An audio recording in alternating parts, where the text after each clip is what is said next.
Welcome to middle education. लीजिए student, आप लोग का बहुत ज़्यादा कमेंट आ रहा था कि प्लीज़ सर अब क्लास 10th के सामाजिक विज्ञान अर्थात सोशल साइंस की हमारी बेहतरीन तैयारी कराइए। तो मैं आपके त्रैमासिक परीक्षा वर्ष 2025-26 के लिए त्रैमासिक परीक्षा के सलेबस और ब्लू प्रिंट के अकॉर्डिंग एक ऐसा प्रश्न पत्र लेकर के आ चुका हूँ जहाँ से बहुत सारे क्वेश्चन आपके एग्जाम में आएंगे। ये प्रश्न पत्र कोई मामूली प्रश्न पत्र नहीं है। जो आपका क्वेश्चन बैंक जारी किया गया था ना, उसमें एक ब्लूप्रिंट था और सभी स्कूल के शिक्षक को निर्देश दिया गया था कि इसी ब्लूप्रिंट के आधार पर आपको पेपर बनाना है। तो उसी ब्लूप्रिंट के आधार पर यह प्रश्न पत्र तुम्हारे सामने है। सारे क्वेश्चन को अच्छे से देख लेना, क्योंकि यहां से बहुत सारे क्वेश्चन सेम टू सेम तुम्हारे स्कूल के पेपर में देखने को मिलेगा। अगर कोई स्टूडेंट इस वीडियो को पूरा देखता है, यकीन मानो 95% पेपर आपके स्कूल का इसी प्रश्न पत्र से आना है। तो चलो बिना टाइम वेस्ट किए फटाफट हम वीडियो को शुरू करते हैं और एक ही वीडियो में प्रश्न क्रमांक 1 से लेकर के 23 तक संपूर्ण प्रश्न और उत्तर को कवर करते हैं। मैप भी देखेंगे कैसे भरना है और अंतिम तक बने रहेंगे। बहुत मजा आएगा, हमें बहुत कुछ सीखने को मिलेगा और एग्जाम में अच्छे परसेंटेज भी बनेंगे। हमारा प्रश्न क्रमांक 1 कह रहा है कि सही विकल्प का चयन कर लिखो। पहला नंबर कह रहा है कि निम्नलिखित में से कौन सा अजैव संसाधन है। अजैव संसाधन मतलब ऐसे संसाधन जिसमें जीवन नहीं होता है, जो गति नहीं करते हैं, जो वृद्धि नहीं करते हैं, उसे अजैव कहते हैं। तो यहाँ पर मनुष्य वृद्धि करता है, मत्स्य मतलब मछली वृद्धि करती है और जितने भी प्राणी जगत है सब वृद्धि करते हैं, लेकिन चट्टान कभी वृद्धि नहीं करती। तो इसका सही आंसर ऑप्शन नंबर सा हो जाएगा। नेक्स्ट प्रश्न क्रमांक 2, निम्नलिखित में से किस नदी पर बहुउद्देशीय नदी परियोजना नहीं है। तो इसका सही आंसर हो जाएगा यमुना नदी। यमुना नदी पर बहुउद्देशीय नदी परियोजना नहीं है, मतलब कोई भी डैम नहीं बना है इस नदी पे। तीसरा नंबर कह रहा है कि फ्रांस की क्रांति का मुख्य कारण क्या था। तो इसका आंसर लिखोगे निरंकुश शासन, ये इसका मुख्य कारण था। हमारा चौथा नंबर कहता है कि रॉलेट एक्ट कब पारित हुआ। तो जो रॉलेट एक्ट था वो 1919 में पारित हुआ था। तो इसका सही आंसर आपको ऑप्शन नंबर बा पे टिक करना है। पांचवा नंबर कह रहा है कि यूरोपीय संघ का मुख्यालय है। तो यूरोपीय संघ का मुख्यालय कहाँ है। तो इसका सही answer option number the Brussels पे टिक करना है। आगे बढ़ते हैं। छठा नंबर कह रहा है कि मानव विकास सूचकांक में किस श्रेणी में आता है हमारा इंडिया। तो इंडिया का मध्यम रैंक है, मतलब ना तो ये बहुत ऊपर है ना तो बहुत नीचे है, बीच वाली रैंक पे आता है हमारा हिंदुस्तान। आगे बढ़ते हैं। प्रश्न क्रमांक 2, रिक्त स्थान की पूर्ति कीजिए। पहला नंबर कहता है वह भूमि जिस पर फसलें उगाई या काटी जाती है वह डैश डैश डैश क्षेत्र कहलाता है। तो जिस पर फसलें उगाई और काटी जाती है उसे कहते हैं कृषि योग्य भूमि। ठीक है, कृषि योग्य भूमि। परेशान मत होना, इन सब का आंसर भी मैं दिखाऊंगा, बाकायदे आंसर लिख के लाया हूं इस प्रकार से। तो एक एक चीज दिखा दूंगा, पीडीएफ भी दे दूंगा, पहले ध्यान से सुनते जाइए। नेक्स्ट कहता है दूसरा नंबर की छोटा नागपुर क्षेत्र में कौन सी जनजाति निवास करती है। तो यहाँ पर होती है संथाल, मुंडा, कई सारी जनजातियां होती हैं। तो तुम संथाल एक एक लिख दो, संथाल। ठीक है, मुंडा लिख दो। कैसे याद रखोगे, बिरसा मुंडा से याद रखना। और छोटा नागपुर का पठार झारखंड में है, तो वहां पर बिरसा मुंडा के तो नाम सुने होगे ना, वो झारखंड के ही थे, है ना। तो बस बिरसा मुंडा से याद रखना। तीसरा नंबर कह रहा है कि असहयोग खिलाफत आंदोलन कब प्रारंभ हुआ था। तो 1919 में प्रारंभ हुआ था।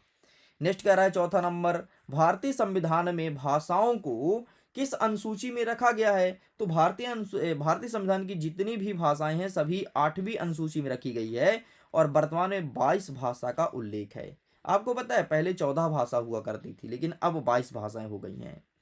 नेक्स्ट कह रहा है पांचवा नंबर, भारत में सर्वाधिक साक्षर वाला राज्य कौन सा है। तो केरल है। केरल के सारे लोग पढ़े लिखे हैं भाई, ऑटो वाला तक आपसे इंग्लिश में बात करते मिलेगा। नेक्स्ट कह रहा है कि मधुमक्खी पालन किस क्षेत्र के अंतर्गत आता है। तो ये प्राथमिक क्षेत्र है मधुमक्खी पालन। ठीक है, प्राथमिक क्षेत्र। तीसरा नंबर कह रहा है कि सत्य असत्य लिखो। पहला नंबर कह रहा है कि सूखा क्षेत्र का सामना अति वर्षा वाले क्षेत्र से करते हैं। सूखा क्षेत्र का सामना अति वर्षा वाला क्षेत्र करते हैं, बिल्कुल सही हो जाएगा। नेक्स्ट कह रहा है कि केसर विलियम प्रथम जर्मनी का पहला राज्य था, तो बिल्कुल सही हो जाएगा। नेक्स्ट कह रहा है कि संविधान के मौलिक प्रावधानों को किसी एक स्तर की सरकार अकेले बदल सकती है, तो ये भी सही हो जाएगा। नेक्स्ट कहता है कि बेल्जियम जो है यूरोप का एक छोटा सा देश है, ये चीज गलत हो जाएगा। नेक्स्ट कहता है कि प्राथमिक क्षेत्र और द्वितीयक क्षेत्र का योग क्या सकल घरेलू उत्पाद कहलाता है? तो यहां पर आपको असत्य करना है। सकल घरेलू उत्पाद तो ये कहलाता है कि आपके देश के भीतर एक साल में जितना भी उत्पादन हुआ है सब सकल घरेलू उत्पाद है। छठा नंबर कहता है द्वितीय क्षेत्र को औद्योगिक क्षेत्र भी कहा जाता है, तो ये आपका सही हो जाएगा। इस प्रकार से आपका तीसरा और पांचवा सही गलत है, बाकी सब कुछ सही है। आइए देखते हैं सही जोड़ी को। अच्छा, इसके पहले थोड़ी आंसर दिखा देता हूं ताकि जो तुम्हारे अंदर की खलबली है वो शांत हो जाए, नहीं तो सोचोगे आंसर दिखाएंगे कि नहीं दिखाएंगे। ये देख लो एंड नेक्स्ट ये देख लो भाई, ठीक है। प्रश्न क्रमांक 4 तक का देख लो, ठीक है, स्क्रीनशॉट ले लो। हम आगे बढ़ते हैं नेक्स्ट क्वेश्चन की तरफ। जैव संसाधन, तो इसका सही आंसर आपको लगाना है पशुधन हो जाएगा। नेक्स्ट कह रहा है कई संसाधन, तो यह हवा पानी और मिट्टी हो जाएगा। नेक्स्ट कह रहा है कि सविनय अवज्ञा आंदोलन, तो ये 1930 में हुआ था, बच्चे बच्चे को पता है। नेक्स्ट कहोगे महात्मा गांधी, तो ये सत्याग्रह से संबंधित हैं, ठीक है। नेक्स्ट कहोगे नगर निगम, तो नगर निगम में महापौर होती है या होता है। नेक्स्ट कहते हैं राज्य सूची, तो राज्य सूची जो है वो कृषि मतलब कृषि कानून है, ये राज्य सूची के अंतर्गत आता है। इस प्रकार से होता है कंप्लीट। आगे बढ़ते हैं। प्रश्न क्रमांक 5, एक वाक्य में उत्तर लिखो। पहला नंबर कहता है हिमालय के कई क्षेत्रों में वन कटाई रोकने के लिए कौन सा आंदोलन चलाया गया था? तो हिमालय के कई क्षेत्रों में अगर वन को रोकना है तो इसके लिए चलाया गया था चिपको आंदोलन, और ये शुरू हुआ था उत्तराखंड से। शुरू करने वाले व्यक्ति का नाम था सुंदर लाल बहुगुणा। नेक्स्ट कहता है जियोसेपी मुत्सनी कौन था? तो ये इटली का एक राजनेता था, ठीक है। बैंक ऑफ फ्रांस की स्थापना किसने की है? तो नेपोलियन ने किया था बैंक ऑफ फ्रांस की स्थापना। संघवाद क्या होता है? संघवाद का मतलब है कि स्वशासन और साझा शासन ही संघवाद कहलाता है, ठीक है। मतलब संघवाद मतलब यार साथ में मिलकर के साझा करना, सरकार बनाना। ऐसा दायरा जिस पर किसी का वैधानिक अधिकार हो क्या कहलाता है? तो इसे हम कहते हैं अधिकार क्षेत्र। और प्रति व्यक्ति आय ज्ञात करने का सूत्र क्या होता है? तो हमारे देश में कुल आय कितनी हुई है और कुल जनसंख्या कितनी है, इससे निकलता है प्रति व्यक्ति आय। इतना लिख के कंप्लीट करेंगे। ओके, दैट्स इट, यहां तक होता है कंप्लीट। आगे बढ़ते हैं। प्रश्न क्रमांक 6 कह रहा है कि मृदा संरक्षण के 2 उपाय बताओ, और अथवा में कह रहा है कि लैटेराइट मिट्टी की विशेषताएं। अब देखिए स्टूडेंट्स, आपने यहां तक एक एक चीज को देख लिया ना। अब अगर इसके पीडीएफ को डाउनलोड करना है तो पीडीएफ का लिंक दिया है वीडियो के डिस्क्रिप्शन बॉक्स में, जाइए चेकआउट कीजिए एंड जल्दी से जाकर के पीडीएफ को डाउनलोड कीजिए। एंड आगे के अब जितने भी क्वेश्चन है इसका आंसर हम स्पीड में कवर करेंगे, जल्दी जल्दी। हम प्रश्न पढ़ेंगे उत्तर बताएंगे, प्रश्न पढ़ेंगे उत्तर बताएंगे, ज़्यादा इसमें समझाने का काम नहीं करेंगे क्योंकि वीडियो जल्दी कंप्लीट करना है, बहुत ज़्यादा लॉन्ग ना हो, इस चीज़ को भी ध्यान रखना है। तो आप सब तैयार हैं? तैयार है ना? मैं शुरू करता हूँ और बढ़िया ख़त्म भी कर दूंगा जल्दी से, पता नहीं चलेगा। तो आइए फटाफट इसको भी देख लो, इसका भी फोटो खींच लो, प्रश्न क्रमांक 5 का। चलो भाई, छठा नंबर का प्रश्न तो आपने देख लिया। अब हम इसका आंसर दिखा देते हैं फटाफट। Take a screenshot. लो भाई, छठवां नंबर का आप स्क्रीनशॉट ले लो, मैं रेड पेन इस्तेमाल कर लेता हूं। ये रहा छठवा का, अथवा इसका भी फोटो खींच लो। आगे नेक्स्ट, मृदा अपरदन से क्या तात्पर्य है? अथवा में कहता है कि पट्टी कृषि किसे कहते हैं। आइए दिखाते हैं मृदा अपरदन। ये रहा है आपके सामने, एंड ये रहा है आपके सामने पट्टी कृषि। पहाड़ी क्षेत्रों में की जाती है, ठीक है। इस प्रकार से पट्टी बना करके खेती की जाती है, इसलिए इसे पट्टी कृषि भी कहा जाता है, ठीक। आगे बढ़ते हैं। नेक्स्ट कहता है कि आरक्षित वन किसे कहते हैं, और अथवा में कह रहा है कि पारिस्थितिक तंत्र किसे कहते हैं। तो ये रहा है आपके सामने आरक्षित वन किसे कहते हैं, ठीक है। इसका फोटो खींच लीजिए। एंड ये रहा है आपके सामने अठवा का आठवा, जिसे कहते हैं पारिस्थितिक तंत्र। नेक्स्ट आपका कह रहा है 9वां नंबर की यूरोप में राष्ट्रवाद की शुरुआत कब और कैसे हुई है, और अथवा में कह रहा है कि उदारवाद का अर्थ बताइए। तो ये रहा यूरोप में संघवाद, ठीक। एंड ये रहा आपके सामने उदारवाद। आगे बढ़ते हैं। नेक्स्ट कह रहा है 10वां नंबर की रॉलेट एक्ट से आप क्या समझते हैं, और अथवा में कह रहा है कि सत्याग्रह से क्या तात्पर्य है। तो ये रहा है आपके सामने रॉलेट एक्ट, ठीक है। एंड ये रहा है आपके सामने सत्याग्रह, बस ये आपको लिखना है।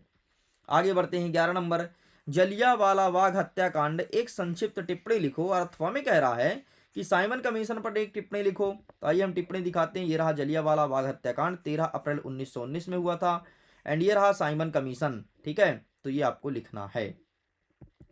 आगे बढ़ते हैं। 12 नंबर कह रहा है कि संघीय सरकार किसे कहते हैं, और अथवा में कह रहा है कि गठबंधन सरकार किसे कहते हैं। तो ये रहा है आपके सामने संघीय सरकार किसे कहते हैं, और ये रहा है आपके सामने गठबंधन सरकार किसे कहते हैं। नेक्स्ट कह रहा है कि संघीय शासन व्यवस्था के कोई दो उद्देश्य लिखो, और अथवा में कह रहा है कि गठबंधन सरकार किसे कहते हैं। तो ये रहा है आपके सामने संघीय शासन व्यवस्था। ठीक है, ये रहा, आप इसका फोटो खींच लीजिए। चलो आगे बढ़ते हैं नेक्स्ट क्वेश्चन की तरफ। ये रहा है आपके सामने, इसका भी फोटो खींच लो। आगे बढ़ते हैं, 14 नंबर कहता है कि सत्ता का विकेंद्रीकरण किसे कहते हैं, और अथवा में कह रहा है कि भाषाई राज्य किसे कहते हैं। तो ये रहा तुम्हारे सामने सत्ता का विकेंद्रीकरण। ठीक, इसका फोटो खींच लीजिए। एंड ये रहा आपके सामने भाषाई राज्य, आप इसका भी फोटो क्लिक कर लो। आगे बढ़ते हैं, आगे हमारा 15 नंबर कह रहा है कि मानव विकास सूचकांक क्या है, और अथवा में कह रहा है कि शिशु मृत्यु दर से आप क्या समझते हैं, फिर इसके लक्ष्य बताओ।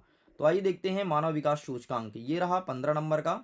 ठीक, आप इसका फोटो क्लिक कर लो। एंड ये रहा नेक्स्ट, ये रहा 15 का, अथवा शिशु मृत्यु दर से आप क्या समझते हैं, तो आप इसका फोटो खींच लीजिए। आगे बढ़ते हैं, 16 नंबर कहता है कि निजी क्षेत्र से क्या आशय है, और यहीं पर अथवा कह रहा है कि सेवा क्षेत्र को परिभाषित कीजिए। तो ये रहा है आपके सामने निजी क्षेत्र, आप इसका फोटो क्लिक कर लीजिए। एंड ये रहा सेवा क्षेत्र, आप इसका भी फोटो क्लिक कर लीजिए।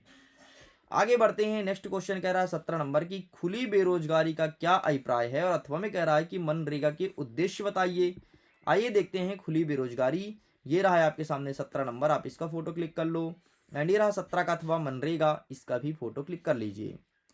आगे बढ़ते हैं, नेक्स्ट कह रहा है 18 नंबर की बांगर और खादर में कोई तीन अंतर बताना है, और यहीं पर अथवा कह रहा है कि लेटराइट मृदा की तीन विशेषताएं बताइए। तो ये रहा है आपके सामने बांगर और खादर, इधर रहा बांगर। नवीन जलोढ़ मिट्टी को खादर कहते हैं, पुरानी जलोढ़ मिट्टी को बांगर कहते हैं। खादर मिट्टी बांगर मिट्टी से अधिक उपजाऊ होता है, जबकि बांगर मिट्टी खादर मिट्टी से कम उपजाऊ होता है। ये चीज हमें लिखना है। आगे बढ़ते हैं, 19 नंबर कहता है कि वन प्राणी संरक्षण के उपाय बताना है, और यहीं पर अथवा में कह रहा है कि वनों को किस प्रकार से संरक्षित किया जाता है, इसके उपाय बताइए। आइए दिखाते हैं इसका आंसर, ये रहा लेटराइट मिट्टी वाला। ठीक है, पहले ये देख लो। एंड ये रहा 19 नंबर। ठीक है, बहुत लॉन्ग आंसर है, लेकिन अपने हिसाब से पॉइंटों में लिखना। ठीक है, पॉइंट पॉइंट मेंशन कर देना बस। 19 का अथवा वाला। ठीक, इसका भी फोटो खींच लीजिए। चलो हम आगे बढ़ते हैं नेक्स्ट क्वेश्चन की तरफ। 20वां नंबर कह रहा है कि जलोढ़ मृदा की प्रमुख विशेषताएं कौन कौन सी है, तीन विशेषताएं बतानी है। अथवा में कह रहा है कि मृदा परिच्छेदिका से क्या तात्पर्य, इसके विभिन्न स्तर को भी बताइए। तो आइए दिखा देते हैं, ये रहा है आपके सामने, टेक आ स्क्रीनशॉट। ठीक है, एंड नेक्स्ट ये रहा 20वां नंबर जलोढ़ मिट्टी, आप इसका भी फोटो खींच लीजिए। कंप्लीट। नेक्स्ट इसी के अथवा में कहता था मृदा परिच्छेदिका, तो ये रहा तुम्हारे सामने 20 का अथवा मृदा परिच्छेदिका, आप इसका फोटो खींच लो। आगे बढ़ते हैं, नेक्स्ट कह रहा है 21 नंबर मानचित्र भरो। मानचित्र अभी हम देखेंगे, आगे के पहले क्वेश्चंस को देख लेते हैं, अंत में समझ लेंगे मानचित्र कौन सा कहां पर स्थित है।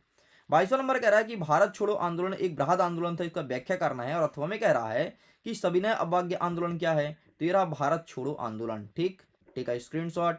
एंड ये रहा next, take a screenshot, next screenshot, next screenshot, next. And ये रहा है आपके सामने। ठीक, कंप्लीट। सविनय अवज्ञा आंदोलन, तो ये देख लो सविनय अवज्ञा आंदोलन भी। ठीक है, स्क्रीनशॉट स्क्रीनशॉट स्क्रीनशॉट, खत्म। ठीक है, थोड़ा सा और बचा है, ये स्क्रीनशॉट, ये स्क्रीनशॉट, कंप्लीट। आगे बढ़ते हैं, 23वां नंबर कह रहा है कि प्राथमिक द्वितीयक और तृतीयक क्षेत्र परस्पर एक दूसरे से कैसे निर्भर हैं, इस कथन को स्पष्ट करना है, और अथवा में कह रहा है अर्थव्यवस्था में गतिविधि रोजगार की स्थिति के आधार पर कैसे वर्गीकृत की जाती है, इसकी व्याख्या करनी है। तो ये रहा है आपके सामने। ठीक है, अर्थव्यवस्था का क्षेत्र, आप इसका फोटो क्लिक कर लो। एंड ये रहा है आपके सामने। ठीक है, द्वितीय क्षेत्र ये रहा, तृतीय क्षेत्र ये रहा, आप इनका फोटो क्लिक कर लीजिए। एंड नेक्स्ट देश का अथवा। ठीक है, इसका भी फोटो ले लो भाई। चलिए यहाँ तक कंप्लीट होता है, अब हमें देखना है मैप। तो मैप के लिए हम भारत देश का नक्शा पहले ले आते हैं, फिर देखते हैं हमें नक्शा कैसे भरना है। तो पहले ये मैं डिलीट कर देता हूँ ताकि यहाँ पर हमें स्पेस मिल जाए। ठीक है, अब मैं लाता हूँ इंडिया का मैप, इंडिया मैप। एंड ये कोई अच्छा सा प्यारा सा मैप ले लेता हूँ। मैप यहाँ पर कई सारे आ गए हैं, ऐसा कुछ लेता हूँ ताकि तुम्हें पूरा हिंदुस्तान समझ में आए। तो ये रहा, आई थिंक हमारे एग्जाम में भी ऐसे ही कुछ मैप देखने को मिलेगा। ठीक है, तो इसको मैं साइड में रख लेता हूँ, बढ़िया ब्लैंक पेज साइड, और थोड़ी छोटा कर लेता हूँ मैप को। ये प्रॉपर विजुअल है। चलिए, ये है हमारा प्यारा भारत। ठीक है, और इस भारत में हम समझेंगे कि कौन सा चीज़ कहाँ पर है। अब मैं पेन इस्तेमाल कर लेता हूँ, मैं पेन इस्तेमाल कर लिया। 21 नंबर कह रहा है कि मानचित्र में भरो और बंदरगाह बताना है।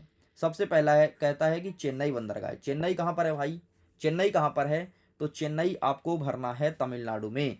तो तमिलनाडु में है चेन्नई, तो ये रहा यहाँ पर चेन्नई बंदरगाह, पहला नंबर। दूसरा कह रहा है कांडला बंदरगाह। कांडला कहाँ है? गुजरात में है, और ये गुजरात के तट पर यहाँ पर है कांडला बंदरगाह है। तीसरा कहता है कोलकाता बंदरगाह, तो कोलकाता है वेस्ट बंगाल में, एंड यहाँ पर समुद्र के तट में। अच्छा, एक चीज़ ध्यान रखना, बंदरगाह जितना है ना तो बीच में मत भर देना कि यहाँ भर दें, नहीं, बंदरगाह हमेशा रहेगा तट में, बंदरगाह हमेशा रहेगा तट में, ध्यान रखना। एंड कोलकाता के तट में है कोलकाता बंदरगाह, तो ये रहा तीसरा नंबर। नेक्स्ट कह रहा है विशाखापट्टनम। विशाखापट्टनम बंदरगाह कहाँ पर है? तो ये विशाखापट्टनम यहाँ पर है, तो ये रहा है आपका विशाखापट्टनम बंदरगाह, चौथा नंबर। दैट्स इट, ये होता है कंप्लीट। ठीक है, आंध्र प्रदेश का सबसे बड़ा बंदरगाह है विशाखापट्टनम, ध्यान रखना। चलो आगे नेक्स्ट बढ़ते हैं कि भारत के मानचित्र में लौह इस्पात संयंत्र को दर्शाना है ना, गजब प्रश्न पूछा है। तो क्या मैं इसी में दर्शा दूं, इसे डिलीट कर दूं? मैं तो कहता हूं इसका आप स्क्रीनशॉट ले लो, इसे मैं हटाता हूं और फिर समझते हैं। एक काम करो, रहने देता हूं, ठीक है, अथवा वाला समझते हैं रेड पेन से। पहले कहता है दुर्गापुर, तो दुर्गापुर आपका यहां पर है ऊपर, ठीक, तो ये हो जाएगा पहला नंबर। नेक्स्ट कह रहा है जमशेदपुर, थोड़ी नीचे आओगे तो टाटा जमशेदपुर मिलेगा, सॉरी झारखंड में है ये रहा दूसरा नंबर। ठीक है, नेक्स्ट भिलाई, भिलाई आपका नीचे है, ये रहा है आपका तीसरा number. Next Bokaro, Bokaro steel plant कहाँ है? तो बोकारो का मैं चाहता हूँ आप भर दो यार, बोकारो का आप भर देना, ठीक है, एक होमवर्क दे देता हूँ। ठीक, इस प्रकार से आपको मैप भी फिल करना था। ये वीडियो पसंद आया हो तो वीडियो को लाइक करके अपने मित्रों तक शेयर जरूर कीजिएगा। पीडीएफ को डाउनलोड कीजिए, पीडीएफ का लिंक वीडियो को डिस्क्रिप्शन बॉक्स में दिया गया है। और हमेशा ज़िंदगी में खुश रहिए, पढ़ते रहिए, मुस्कुराते रहिए। वीडियो को शेयर जरूर कीजिएगा और एक लाइक कर देना यार, पूरा पूरा कंप्लीट करवाया हूँ ना, एक लाइक कर देना, और बहुत अच्छे से तुम्हें समझाने का भी प्रयास किया हूँ। वीडियो को एंड करता हूँ। Thanks for watching. खुश रहिए, पढ़ते रहिए एंड मुस्कुराते रहिए। Bye bye.